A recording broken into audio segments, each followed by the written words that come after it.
ça le paradoxe des actualités. C'est pour ça que les actualités, je trouve, le truc le plus dangereux de notre quotidien, c'est les actualités.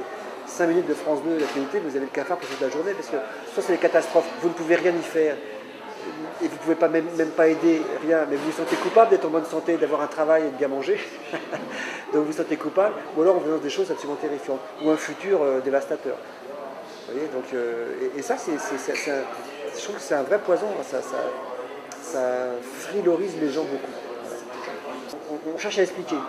Mais le drame humain vient de l'éducation, c'est dès l'école. On nous met déjà en compétition les uns avec les autres. C'est pas parce qu'on est un cancre qu'on est un raté, mais c'est quand même ce qu'on croit. C'est une constate, j'étais un gosse assez moyen, c'est ce que j'ai cru pendant très longtemps, quoi. Et c'est faux. Et il y a simplement des structures mentales qui sont plus scolaires que d'autres. Et souvent, les types brillants à l'école rament complètement dans la vie derrière. Et cette cotation de valeur, elle est fausse. Après, l'histoire de France, on nous apprend à l'apprendre, on ne nous apprend pas à la juger. Il faudrait la juger. 1515, bon, Napoléon François Ier, Marignan, tout ça, mais pourquoi il était là-bas?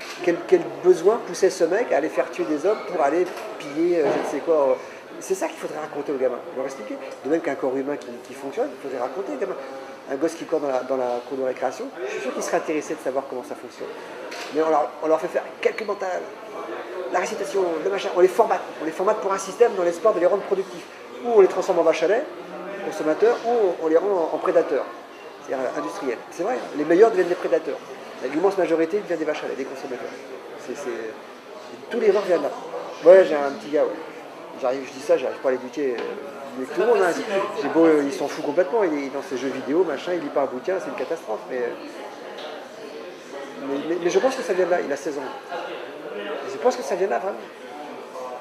Tout est fait en gros pour que l'individu ne se rencontre pas dans une vie. Parce que s'il se rencontre, c'est terrible. Il développe un sens critique, il développe un jugement. Et alors là, il est ingouvernable. Donc que ce soit les religions, que ce soit les commerçants, que ce soit les politiques, ils n'ont aucun intérêt à ce que l'individu se trouve. Donc dès l'âge de 2 ans, l'enfant, en théorie et statistiquement, est devenu un consommateur. Si en plus on peut leur coller une religion dessus, c'est parfait. Vous voyez, moi j'étais chrétien, il a fallu que l'époque soit ce qu'elle est pour que je me débarrasse de cette religion, que je n'avais pas demandé. Pourquoi on baptise un enfant? Pourquoi on lui fait faire attendons qu'il ait 20 ans, qu'il ait un esprit critique? Enfin, j'enfonce des portes ouvertes, hein, je m'en excuse, mais c'est vrai. Ces 3 valeurs dominantes, eh ben, elles font un mal de chien, l'individu n'est plus lui. Voilà, sans même se rendre compte, il est assujetti à des règles. Un mec qui est religieux, qui sont des familles religieuses, c'est une catastrophe. Vous voyez, voilà. Bon, voilà. Après ce brûlot audiovisuel que je viens de livrer, voilà. Pas forcément négatif, je pense qu'il y a du bonheur à prendre, mais il faut justement se méfier beaucoup des autres, de l'environnement, de ceux qui dominent, de ceux qui parlent, ce que je suis en train de faire en ce moment d'ailleurs. Il faut se méfier de ces gens, il faut se méfier, il faut cultiver son soi. Quoi. Voilà. Voilà. Donc il y a plein de choses positives à prendre, surtout qu'une vie c'est court. Je pense qu'avec un peu de bol, je mourrai avant que les vraies catastrophes n'arrivent. J'espère que ça pourrait durer un peu dans mon gamin, ça serait bien aussi, parce qu'il y a vraiment des choses sublimes, mais il faut être très méfiant. L'éducation, finalement, c'est la méfiance des règles, c'est la méfiance de ce qu'on nous apprend. Voilà, c'est la vraie éducation, l'éducation de l'autodidacte. La vraie éducation affective des gens qu'on aime, c'est de leur apprendre à se trouver eux-mêmes. Voilà. Et donc à ne pas écouter forcément ce qu'on dit, y compris l'école, même si il faut un peu de réussite scolaire pour pouvoir avoir une place dans ce monde-là. Quoi. Mais c'est plein de nuances, hein, mais toutes les tragédies qui existent aujourd'hui, ça commence à l'école, je suis absolument certain.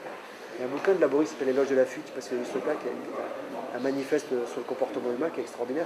J'avais découvert ça avec Gaspard Noé sur Réversible. Il m'avait dit tu devrais lire ce bouquin que j'avais lu. Et du coup j'ai lu toutes les œuvres de Laborie, dont un film avait été fait d'ailleurs, Mon oncle d'Amérique. Il raconte ça très très bien. Les bonnes nouvelles, on les a jamais. Vous voyez, moi à titre personnel, je m'étais frité avec un mec de France 3 à la télé sur le vilain.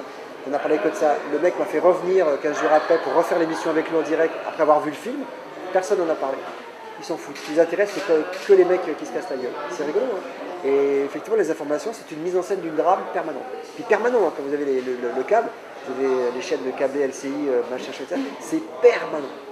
Vous installez pour peu que la télé marche Vous faites autre chose et elle tourne, mais vous sautez par la tête au bout d'une heure. Ça fait 1 heure, c'est que des horreurs. Il n'y a pas de travail, il y a la maladie, la planète se détruit, guerre en Syrie, les images qui vont avec, c'est pas possible. Quoi. Et en plus, ils le font, mais il n'y a pas de réaction. On voit autour des gens qui ne réagissent pas forcément par rapport à ça. Donc c'est un double sentiment de puissance. On reçoit l'information et on voit que personne ne fait rien. Comme un type qui dans la rue est par terre et personne ne l'aide. C'est ça les informations. il y a deux, trois politiques qui viennent à la télé expliquer des trucs et ça fait toujours les mêmes depuis 40 ans, donc a priori ils n'ont pas vraiment la solution non plus. Donc c'est très anxiogène. Le truc qu'on devrait interdire aux enfants, c'est ça, c'est les informations.